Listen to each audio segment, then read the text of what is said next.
Sounds personal great. radio. Leave it to people's imagination. Gypsy Tao, right? Yes. You say Tao, not Tao. Tao, yes. Tell me why you're out here today. Well, today we have our hearing, the preliminary injunction for class action lawsuit against the city of San Francisco for violating our First and our 14th Amendment, the amendment rights. We're having a rally at noon, and then at 1:30 there's going to be a hearing certificate. For me, this is mainly the issue of free speech and freedom of self-expression.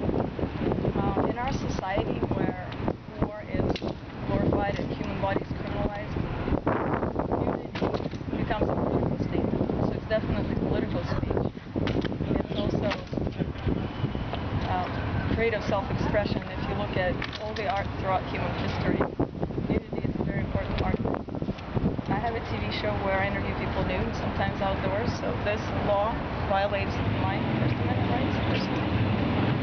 And I really believe that body freedom is our birthright, and no one has the right to pass a law against it. This is how we're born. It doesn't harm anyone. There's no evidence that it harms children. It doesn't. In fact, the evidence shows that children benefit from being raised without body shame. And it's true. This is ridiculous. It's based on nothing but a nonsensical myth coming from the dark ages, just like laws against gay people, how it used to be illegal to be openly gay. At one point it was illegal to be handicapped on the street. This is along the same lines, and someday soon, hopefully, society will wake up to the fact that there's nothing wrong with nudity, but there's something seriously wrong with criminalizing nudity and offending nude people, just like it's wrong to offend gay people, it's wrong to offend a handicapped person or any kind of human being on this planet. How confident are you that you're going to be able to convince the judge that this is a First Amendment violation and you have the right to this? We have a wonderful lawyer, and for me it's a bigger issue. I don't necessarily count on the judge. Yes, we have a good judge from what I hear, and hopefully he will do what he is here to do, which is to protect the Constitution.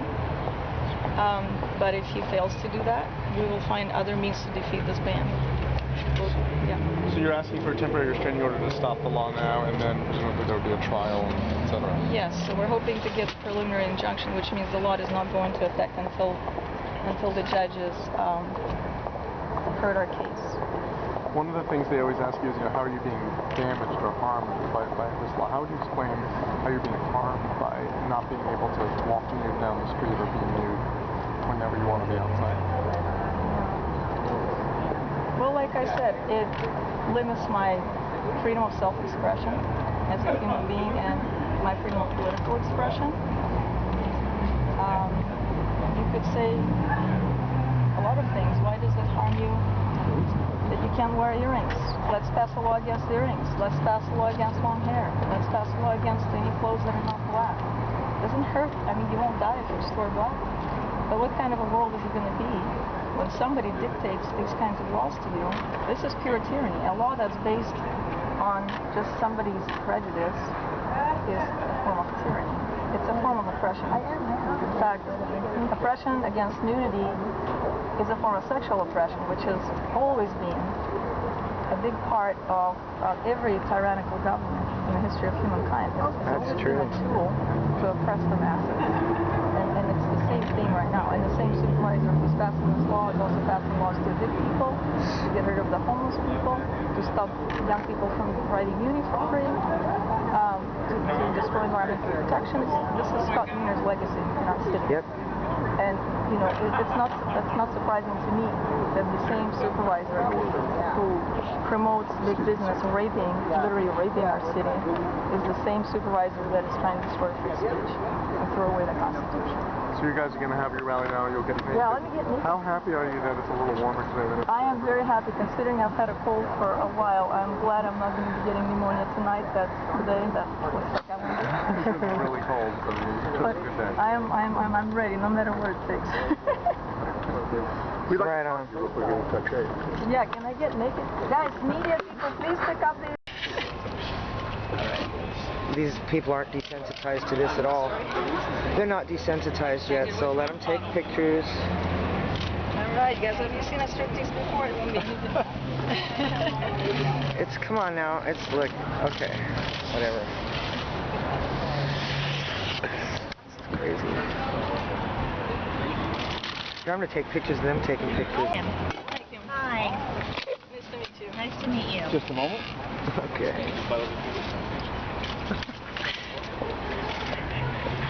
Everyone good? Yep. Almost. Okay. Yep. Okay. What's your first and last name? Gypsy Taub. Gypsytaub. I have a speech prepared too, but that's Okay, later. but you know how you guys are talking about your First Amendment rights, your right of free speech. What is it that your naked body is saying? My naked body can say a lot of things. To me, I started getting naked as an expression of political speech to get more attention to the issue of 9/11 being an inside job. Naked bodies have been used throughout history for political speech, especially in this country. This could be a form of artistic self-expression, as obviously we have lots of art to show for it right there. And I think body freedom is our birthright, regardless. I come from a different country, so to me, frankly, I don't really care too much in what country what law is being passed, because I travel so much. I have my own moral values that I go by, and to me, free speech, to me, nudity is a birthright, because we're born this way, and this is our human body that's being criminalized in the midst of all these wars that are being glorified and violence that's being glorified on television and everywhere. Children, nobody talks about how much it hurts children to see violence. I remember we walked into a store one time with my 2-year-old daughter, and there was a huge screen, and somebody threw a woman through a glass door or something, and the glass shattered, and my daughter was so traumatized. And I was trying to talk to the people who work in that store, why are they showing this kind of stuff to the public, and they just laughed at me. And then somebody says that seeing a breast is going to hurt a child, or seeing a naked body is going to hurt a child. They need to see those bodies, because their bodies are constantly changing. They need to see that so they can be comfortable about how their bodies are changing. And especially it's important for them to see real people, not just photoshopped models. Of course, we're lucky to even have that, because back in the day people were going to jail for showing photoshopped models, and thanks to them we don't have to go to jail for that now. But, What are your main concerns with the law that is being considered? My main concern is body shame, and because I grew up in Russia where there was so much repression, and I remember what it was like to grow up being ashamed of every part of my body, having no idea what was right, what was wrong about my body, feeling like my body was defective, having nobody to talk to about it, having nobody to talk to about my feelings, about sex, about other people's bodies, my own body. It was really a form of imprisonment to live like this. I remember how horrible it was. And I did everything in my power to liberate myself from body shame. I spent many years, and I still am not free from it to this day. But so I feel, I used to be a sex worker, I used to be a sensuous massage provider, and I have realized through that work that so many couples, families fall apart because people are afraid to communicate about their bodies. Can we talk a little bit about the politics of San Francisco? Such a tolerant city has gone too far. The exhibitionism is what people like Scott Wiener have called it. First of all, I would like to say that exhibitionism is a form of free expression. Have you ever heard of an art exhibition, for instance? I believe that we should be able to do regardless, not to mention the fact that America is all about exhibitionism. Every billboard shows a fancy car or expensive jewelry. It's all about, look at me, I'm better than everybody else kind of thing. So in the city, unfortunately, there is a tendency to turn the city into a money machine. There's gentrification going on all over the city. It's been happening for a while, but really I feel that this nudity issue is really all about gentrification, and it's about paving the road for big developers to come in, to raise the property values in the Castro and in San Francisco, to quote-unquote clean it up for the people with money who don't have any tolerance for other people. You've called this oppression. You've called Yes. this prejudice. How is it prejudice? How is it oppression? Specifically the nudity issue. Nudity issue, it's amazing how prejudiced people are in this country about it. If you just look at the comments that people post, like on my videos, or, you know, this woman from the show Girls got naked and they had to say all these disgusting comments. Like, to me, they'll say, oh, you're too skinny, you don't have any boobs. To someone who has boobs, they're going to say, you're too fat, or your ass is too big.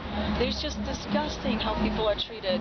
And as I wrote in my article, in my recent interview, women in our society, their value is measured by how much sexual arousal they can produce.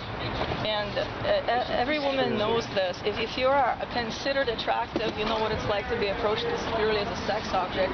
If you are considered unattractive, you know what it's like to be treated with hostility because you failed to produce the sexual arousal that was expected of you. So our society is sick, and the more I get into this issue, the more I see this total, how horrible, the impact of the body shame, how horrible it is. How is the ban prejudice though? I mean, how is it?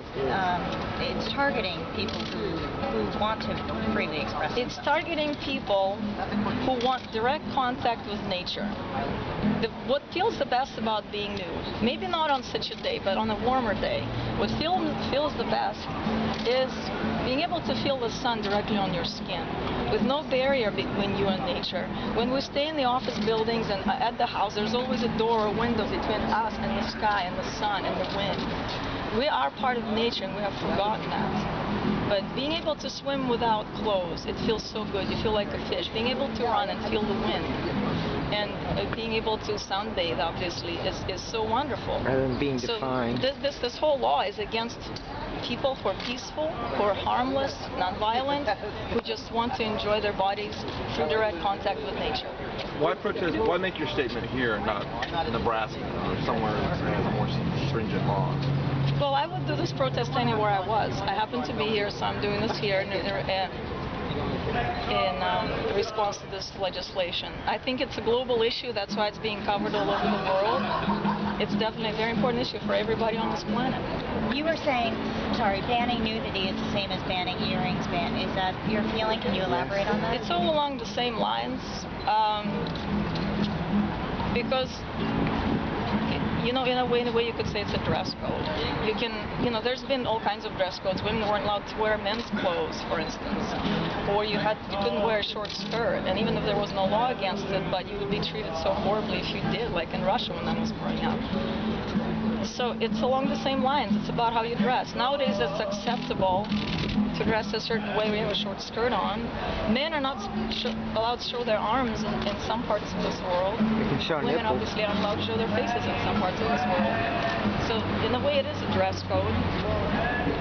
It's really not that different from telling you what to wear. Telling you what to wear and telling you what not to wear, it's really the same thing. It's really up to you and nobody else what you can wear, what sex you practice with your lover, who you can marry, who you should marry, what you should drink, eat, smoke, or what you should believe. Those are things that are up to you and nobody else. Nobody has the right to take away that free will from you. And the same thing with clothes. Anything that doesn't hurt people, and I'm talking about real harm, not imaginary harm, anything that doesn't hurt people should be up to you whether you choose to do it or not. I missed the beginning. I'm curious, can I get your name and where you Gypsy Cow, They should just legislate the behavior while people are nude and not the nudity. It's already legislated. There's already a California state law against Well, people just like to make laws. against sexual nudity and people being offensive with their sexuality on the street. There's already a state law that addresses this issue. There's absolutely no need to create any more laws against it. And this law that they passed is in violation. Well, it goes against the state law, against the federal law. It goes against the will of the people. How long have you been active on this issue? Were you politicized by this legislation? Very much so. I mean, I've been a political activist for at least 10 years now, since 9/11 happened, or even before that. But on this issue? On this issue specifically, yes, I became very involved when this legislation came up. Because I understand how important sexual freedom is, and the older I get, the more I learn about people, the more I realize how deep it is how damaging it is to be imprisoned about your body. It is so damaging on every level. People don't think about it much, but if they did, they would realize how much damage is done in their lives to not being able to be free with their body. For instance, if you think that your body is indecent, that your sex organs are repulsive, how are you going to make love with that body? I mean, I don't think too much about it that way because I feel okay about my body now. But really, for a lot of people, it stops them from getting intimate. It stops them from dating people. It stops them from approaching people. Families fall apart because people are afraid to communicate about sex, and they end up looking for other people somewhere else, and there's no room for intimacy with body shame. And what are you hoping for out of the hearing today? I'm hoping to get the preliminary injunction, which means that there's going to be another hearing in the future, but for now, the law will not be enforced until a judge hears our case. Are you one of the named? Yes, are you named on yes. I am one of the people on the lawsuit. The other people are George Davis, Mitch Hightower, Rusty Mills. There's 4 of us, and me, Gypsy Tao. We have an excellent lawyer, Christina D'Eduardo. She's right there. She is such a blessing. I mean, this woman was God sent. So I'm really happy to have her on our team. And regardless of what happens with this issue, we're not going to stop until this ban goes away. I don't care what it takes. The people of San Francisco are clearly on our side. Yep. When people spontaneously took their clothes off when the ban was announced, I realized we have a revolution going on and we have to be on our side. See, the corporate media just demonstrated why we shouldn't have a nudity ban, because of the silly way they act when people get naked. Yeah, I did it actually. Dear media representatives, my name is Gypsy Tao. Go Gypsy! He's our hero!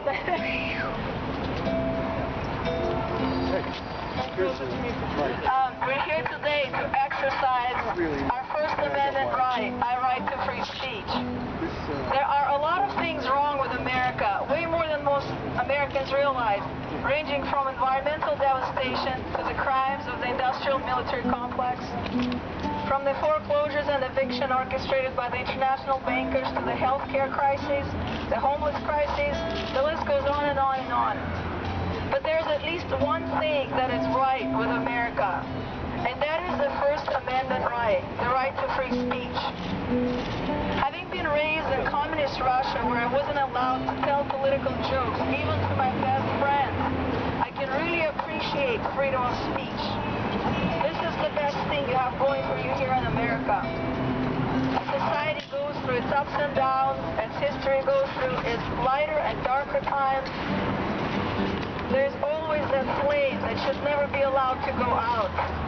And that is the freedom to think for yourself and the freedom to express yourself. Without that freedom, life is not worth living. Give me liberty or give me death, as the famous quote says.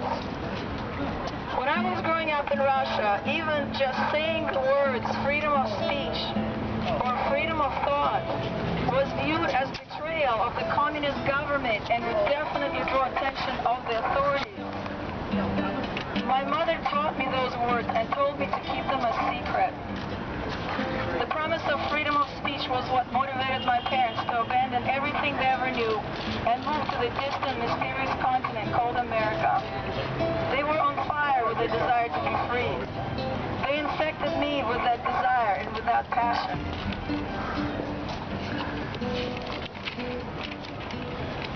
When I was a young girl in Moscow, and to this day, the words "Svoboda slova," which means freedom of speech, sounded so sweet to me, so infinitely beautiful, so healing, so hope-giving, so liberating. Free speech has always been the enemy of tyranny. It poses a direct threat to darkness as it sheds light. Criminal governments can only operate in the dark. No crimes go unchallenged once brought to light. Without free speech, truth is suffocated and darkness reigns. Free speech is as essential to a healthy society as oxygen is to a healthy body. Absence of oxygen leads to the death of the body. Absence of free speech leads to the degradation and destruction of society, and most often to deaths of millions of people. there is no lack of evidence to support this fact. Communist Russia, Nazi Germany, the list goes on and on. Freedom of speech is an aspect of freedom of self-expression, which is just as important. Not only is it important for art and culture, but it is vital for mental and emotional health of humankind. Where's the corporate media? They're not listening to this. Society becomes mentally diseased. The first thing that a therapist does in order to heal a patient is to get them to express their feelings. Self-expression. Self-expression is the basis of all healing, emotional, mental, and even physical, because of the mind-body connection. That's another reason why the First Amendment is so important and so necessary for a healthy society. I also want to add that it is much easier to control and dominate a fearful and oppressed population than it is to control and dominate a population that is not afraid to express itself and to think for itself. Is it any wonder that the same government that authorizes environmental destruction, that authorizes big businesses and developers to come to San Francisco and rape it for whatever value its population has in dollars and cents? Is it any wonder that the same government is attacking freedom of self-expression and trying to shred the First Amendment? Infamous Scott Wiener created legislation to destroy our city's environmental protections. He passed legislation against the homeless people to deprive them of the very few rights that they still had. He voted against giving free muni passes to high school students at a time of economic crisis. He just introduced legislation that will lead to many evictions, and another legislation that will allow sweatshop-style apartment complexes to be built to help big developers rape our city. Is it any wonder that the same exact person is now destroying free speech and freedom of self-expression? Put the pieces of the puzzle together and you will see a fascist politician. And I mean it 110%. Yep. The sad part is that Scott Wiener is not alone. We have a number of other corporate puppet fascist clones in our city government, including Supervisor David Chu and Mayor Ed Lee. It's a shame that words cannot express that our city is preoccupied with the destruction of free speech and harassment of nudists, harmless and peaceful individuals, instead of dealing with violent crime, economic crisis, and environmental devastation. Free speech is not something I'm willing to surrender to Scott Wiener and Ed Lee. I know what life is like without free speech. I'm not going to let communist Russia happen here in San Francisco. Oh, thank you, Gypsy. I know that the people of San Francisco have a lot of dignity and are willing to fight for their civil rights and their freedom of self-expression. That's why we're not going away. We filed a class action lawsuit against the city in order to overturn the unconstitutional and undemocratic nudity ban that is being shoved down our throats despite of the outrage of the people of San Francisco. Scott Wiener and Ed Lee chose the wrong city to fuck with. Furthermore, I'm really under the impression that neither of them has read the Constitution. Scott Wiener called our lawsuit a publicity stunt. He's clearly a lot more familiar and comfortable with publicity stunts than he is with the Constitution. Ed Lee confuses free speech with exhibitionism. By the way, exhibitionism is a form of free expression. Have you ever heard of an art exhibition? Should that be banned too?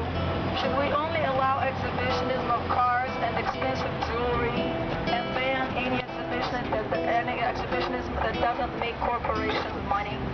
And what about political exhibitionism? Some politicians are about real politics, but most of them are nothing but exhibitionists and dressed-up puppets. These people should be hearing this. They're the ones who need to hear it. And Scott Wiener would be the first ones to go to jail. Thank you. Yeah. Thank you.